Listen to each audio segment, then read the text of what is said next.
So I didn't have any money at that time. I was in my early 20s, and you probably don't know this, but I was indicted 4 times by the time I was 21 years old. I had 4 cases. I was on trial 4 times. So I was broke. I paid all my lawyers, so I didn't have any money left over. I was in bad shape. When Danny brought me this opportunity, I went to Andrew. And I said, Andrew, we need some money to pay the acts. Lend it to me. You're my partner. 50% of whatever I get, you get. He says, okay. And I told him what the deal was going to be with Danny Colombo. So he gives me, I think, 10 grand at the time. And we start booking these acts in the place. Now, for the first 8 weeks, 8 acts, we lost money.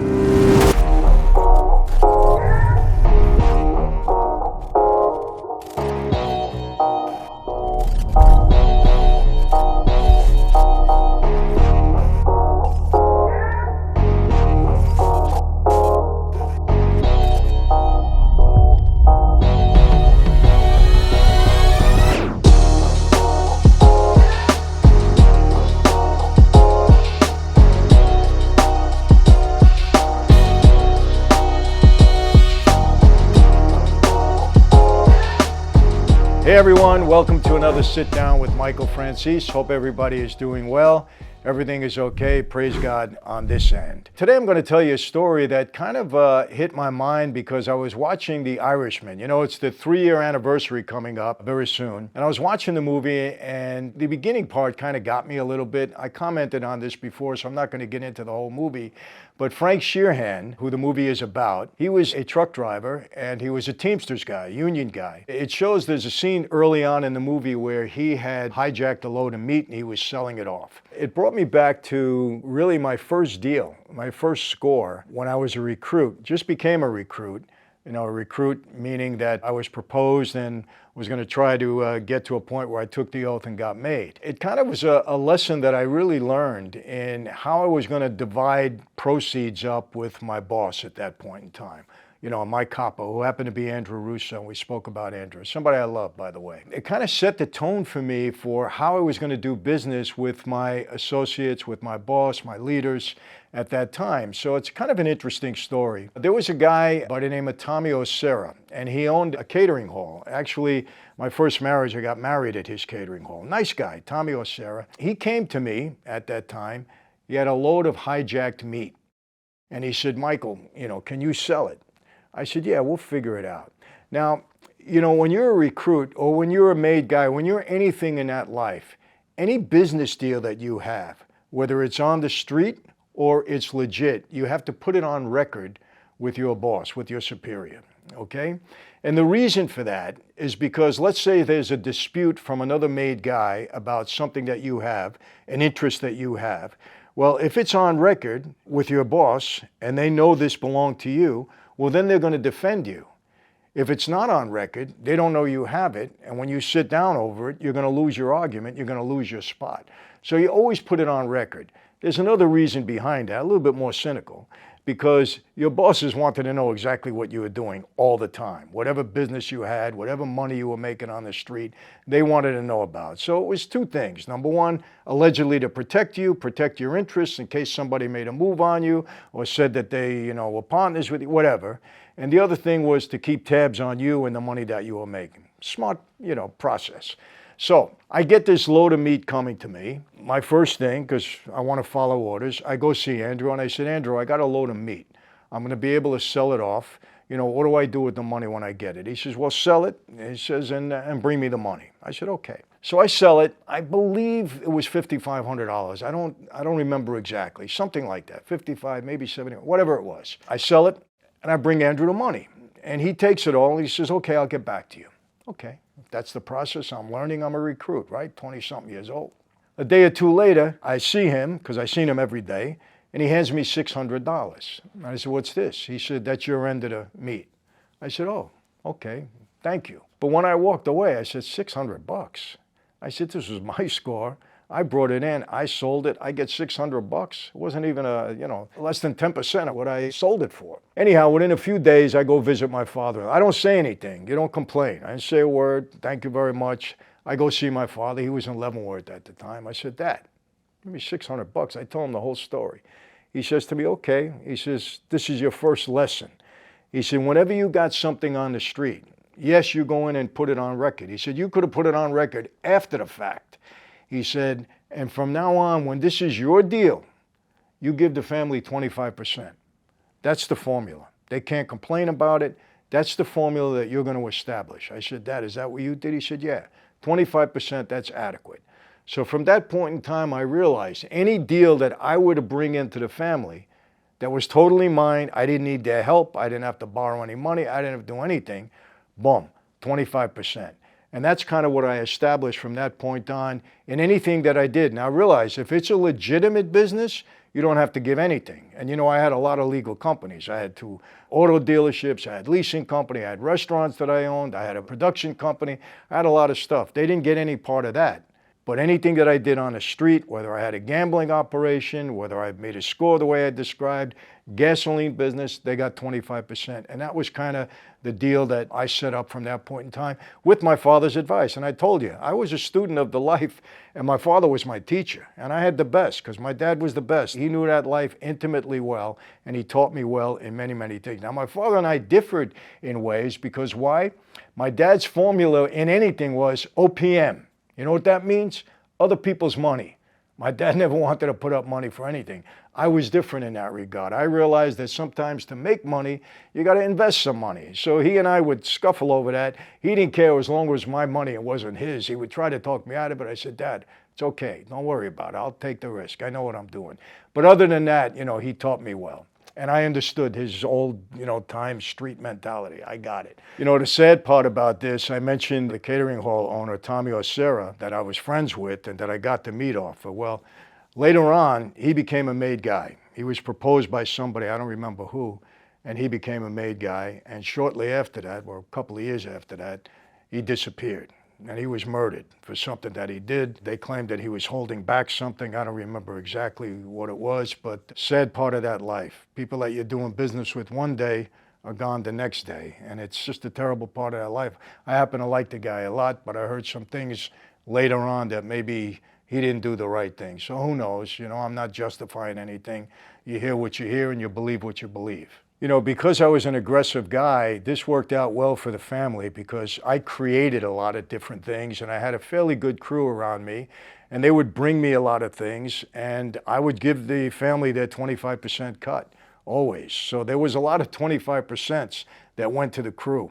And the funny thing, when my dad got out of prison, Andrew and I were pretty tight. And I loved Andrew. He treated me right. I have no complaints there. I loved Andrew. But when my dad got out of prison, he was on parole, obviously lifetime parole, and he was still a captain at the time. He couldn't meet with anybody. My dad was violated 5 times. I've spoken about that many times. He couldn't meet with anybody. So he went to Persico, our boss, Junior, and he said, I want my son with me. I'm going to make him my acting capo because I can't do anything. I can't move around. Normally, they never put a son with a father. It just doesn't happen. They just don't do it for whatever reasons. Maybe they could feel biased or whatever with some of the other men. Junior went to Andrew and said, Andrew, you got to release Michael to Sonny because Sonny's a respected guy and he can't move around. He needs his son. Andrew put up a beef. He wasn't happy about it. He didn't want to let me go because he was earning money with me. But he did. And that's how I went with my father. My father made me an acting captain and I, handled the business for him. Brought everything back to him, obviously, got advice from him, obviously, let him make, the final decision. If I needed him to be, if I can handle it, I did. But it was good experience for me. And then obviously in 1980, I was made an official captain on my own. And unfortunately, my dad was broke at that time, meaning that they took his captaincy away from him. And the reason they did it, Junior said at the time, is because my father kept getting violated and they didn't want to expose him anymore, which again, I did see a little bit to it, but he didn't have to break him to do that. And I was very upset about it. My father said, calm down, don't worry about it. I said, Dad, it was so disrespectful to treat you that way. Michael, calm down, don't worry about it. My dad had a plan. He was a loyal guy and he would never go against, leadership in that family, but he had a plan. He said, Michael, you just keep doing what you're doing and eventually we're going to rise to the top. I think inwardly, my dad wanted me at one point in time to be the boss of the family. He would be my advisor. It wasn't that it was going to be some kind of a takeover. We weren't going to do anything underhanded. We just thought it would naturally evolve that way because I was doing pretty well on the street. My dad was extremely well respected, and we knew that at some point in time, if something happened with Junior, he went away, all these things would fall into place, and maybe I would assume leadership. Again, I'm not saying that that was, a plan to take over or anything else. I don't want to be misunderstood in this. But I'm saying in the back of my father's mind, and he kind of inferred this to me, this is what he wanted to happen. And he thought if things would have went the right way, it could have happened. Now, obviously, I'm not going to tell the story of the Colombos and what happened with me. And, I walked away, so none of that happened. Another issue that I had with Andrew at the time, there was a club on Long Island called Jupiter's. It was a pretty hot club. A guy by the name of Danny Colombo owned it. Now, he wasn't related to the Colombos. He was a good friend of mine. So Danny comes to me, and he says, Michael, I could use a little help. He said, I'm booking acts there. It was unbelievable. It was a showroom. Back then, we had acts like the Spinners, the Drifters. We paid $3,500 to them for the weekend, and they would play Friday, Saturday, and Sunday to a room that held maybe 600 people, 700 people. Small rooms, packed house, $3,500 for the weekend. It was a score, right? So at the time, Norby Walters. I knew Norby very well, grew up with him basically, and he was representing a lot of the top black talent. So I didn't have any money at that time. I was in my early 20s, and you probably don't know this, but I was indicted 4 times by the time I was 21 years old.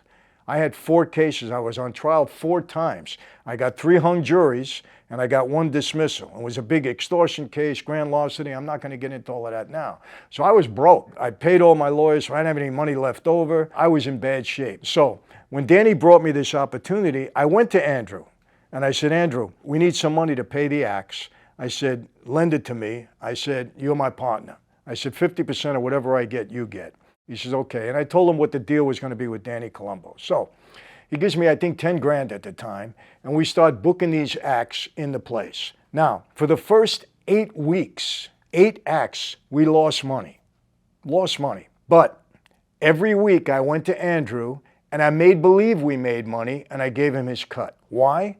Because I wanted him to know that anytime he invested in me, he was going to get a return. I wasn't going to make an excuse. I wasn't going to do anything. So whatever I did at the time to make sure that he got his end, he was happy. And I established that early on in my career in that life. And I can tell you this, no matter what money I ever asked for anybody, I always got it. Nobody ever turned me down because I always made sure that they made money with me. Even if I lost, they made.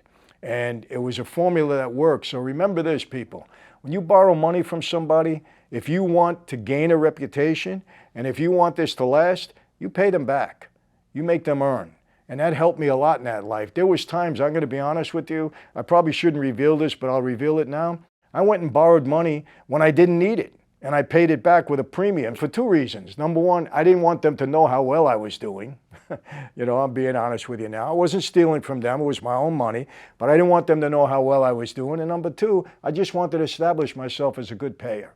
So whenever I needed money from anybody, I got it. People would throw money at me. They would offer it to me all the time. So it's a good strategy. Sometimes you take money when you don't need it, pay it back. It's good now even with banks. You don't need money, borrow it. They always love to give you money when you don't need it. Borrow the money, pay it back. Anytime you want it, they're there for you. It was a good tactic for me early on, and it helped me throughout my time in that life. I never was short of anything because of that, because I established myself right early on. So something to think about. So that's really it for today. Just wanted to give you a little information, something that kind of popped into my head watching the movie, and give you a little bit of advice, a little bit of my experience. Hope you enjoyed it. You know that I do that from time to time. So that's about it. MichaelFranzese.com. Join the crew. What are you waiting for? My inner circle. We're having such great times together, so much content. You got to see what we're building, but you can't see it until you join. Get in there and join. Okay, people are loving what they're doing. They're holding each other up. They're getting so much content and so much exposure with me. They love it. I'm telling you, we got testimonials. I'm going to start showing them to you. The inner circle, join it. It's not going to break the bank. It's a few bucks. It keeps everything going, and I guarantee you'll love it. My crew is for free. You want to jump in there? We got almost 20,000 people in there now. Jump in there for free. See, what it's all about, and then maybe you want to move up at that point. It's your option. Nobody's putting a gun to your head. I promise you that. So that's it. And subscribe to the channel.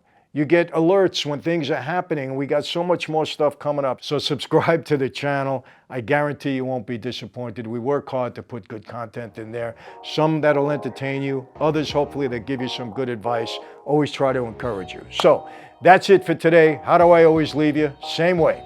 Be safe. Be healthy. God bless you. And yeah, I mean that. I'm a Christian and I want God to bless every single one of you. And God willing, I'll see you next time.